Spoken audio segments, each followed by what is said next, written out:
Continuamos nuestro tutorial de ecuaciones diferenciales en Mister 5. Vamos a ver ahora las ecuaciones diferenciales exactas. Es un tipo de ecuación diferencial muy interesante y que va a ser muy útil conocer este método para resolver un buen número de ecuaciones diferenciales. Bien, vamos a partir de una función phi que depende de x y de y, y lo que vamos a hacer es diferenciarla, con lo cual la diferencial de phi será igual a la derivada de phi respecto de x, diferencial de x, más la derivada de phi, la derivada parcial respecto de y, diferencial de y. Quien no sepa diferenciar todavía, bueno, vamos a hacer un vídeo anexo que vamos a enlazar aquí para ver de dónde sale esto. Bien, una vez que hemos diferenciado la función, lo que haremos es lo siguiente. Vamos a suponer que nosotros nos encontramos con una ecuación diferencial de este estilo. Vamos a llamar m de xy, ahora veremos por qué hacemos esto. Aquí nos hemos dejado m de xy, diferencial de x, más n de xy, otra función que también depende de xy, diferencial de y. Supongamos que esto es igual a 0. Cuando resolvamos ecuaciones nos vamos a encontrar que habrá muchos tipos que se puedan presentar de esta manera. Una función de xy por diferencial de x más una función de xy por diferencial de y. Esto recordemos que simplemente sería la derivada de y respecto de x. Esto recordemos suele ser y'. Pues lo que estamos viendo aquí es que la derivada de y respecto de x va a ser menos m de xy partido de n de xy.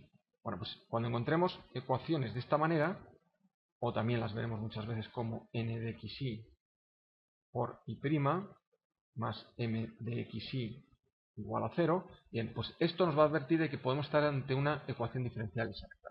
Para que sea diferencial exacta hay que imponer una serie de condiciones que vamos a ver ahora un poco más adelante. Lo importante es que veamos que cuando tengamos estructuras de este tipo empecemos a pensar que pueden ser diferenciales exactas.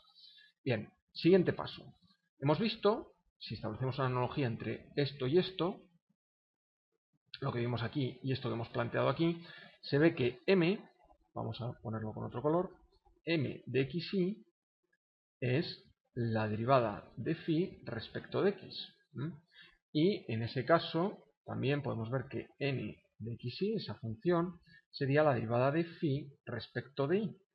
Bien, ¿qué es lo que hacemos ahora? Pues lo que vamos a ver es que se podría haber hecho también, haber planteado la derivada respecto de y de la derivada de phi respecto de x, pero esto que hubiera sido la derivada respecto de y de m de xy.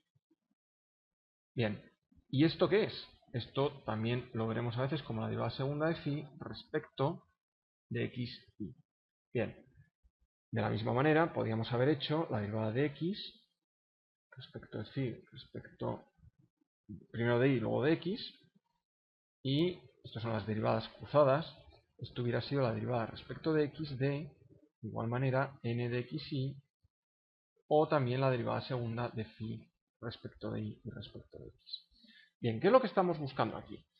Lo que vamos a ver es que bajo ciertas condiciones, cuando estas funciones m de xy y n de xy tengan derivadas y sus derivadas sean continuas, entonces lo que va a ocurrir es que, esto es otro teorema, no vamos a demostrar ahora, el teorema de Schwarz, se cumple que la derivada parcial, la derivada de phi xy es igual a la derivada de ix. Vamos a ponerlo. Esto es igualar este término de aquí y de aquí.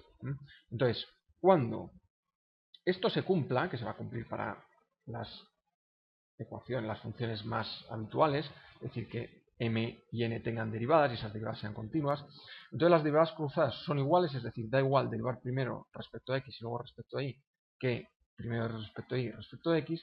Entonces se va a cumplir esto y entonces lo que va a ocurrir, fijémonos, es que realmente lo que estamos imponiendo, esto es equivalente a que m, la derivada de m respecto de y, sea igual a la derivada de n respecto de x. Esto es lo que estamos imponiendo. Esto es equivalente. Entonces, bajo estas condiciones, lo que va a ocurrir es que esta ecuación que planteamos aquí inicialmente va a ser una ecuación exacta. Será exacta. Entonces, para valorar si una ecuación diferencial es exacta, lo único que tenemos que hacer es derivar esta m, la que acompaña el diferencial de x, respecto de y, y esta n, que es la que acompaña el diferencial de y, respecto de x. Y si coinciden, ya podemos decir que la ecuación diferencial es exacta. ¿Y eso qué es lo que implica? Pues fijémonos. Habíamos hecho la analogía, diferencial de phi respecto a x tenía que ser igual a m de x, y la de phi respecto a y tenía que ser n. Pero también lo que podíamos ver es que en ese caso, lo que se iba a cumplir es que el diferencial de phi era igual a 0. Entonces, si el diferencial de phi es igual a 0, eso significa que phi, recordemos que dependía de x y, va a ser igual a c. Y esta va a ser la solución de la ecuación diferencial. Por lo tanto, nosotros lo que ya sabemos es que si tenemos una ecuación con esta estructura, va y se cumple. Importante que estas derivadas son iguales, la derivada de m respecto a y la de n respecto a x son iguales, entonces sabemos que va a existir una función phi, aquí, tal que su diferencial va a ser 0 y va a satisfacer esta ecuación. La ecuación diferencial va a ser satisfecha por esta ecuación que por tanto pasa a ser solución.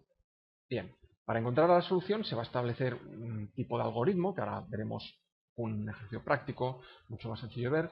Ahora veremos cómo se resolverían, pero lo importante es que tenemos que encontrar una estructura de esta forma, una función de x y que acompaña al diferencial de x y otra que acompaña al diferencial de y, distintas, cuyas derivadas, la primera respecto de y y la segunda respecto de x, sean iguales. En ese caso sabemos que la solución va a ser de esta forma. ¿Y cómo calcular esta phi? Bueno, pues es algo que vamos a ver con un ejemplo práctico en el vídeo siguiente, pero bueno, básicamente veremos que va a consistir en ir integrando pues las condiciones que tenemos aquí. Ahora lo veremos en el siguiente vídeo, no vayáis, continuamos en un segundo.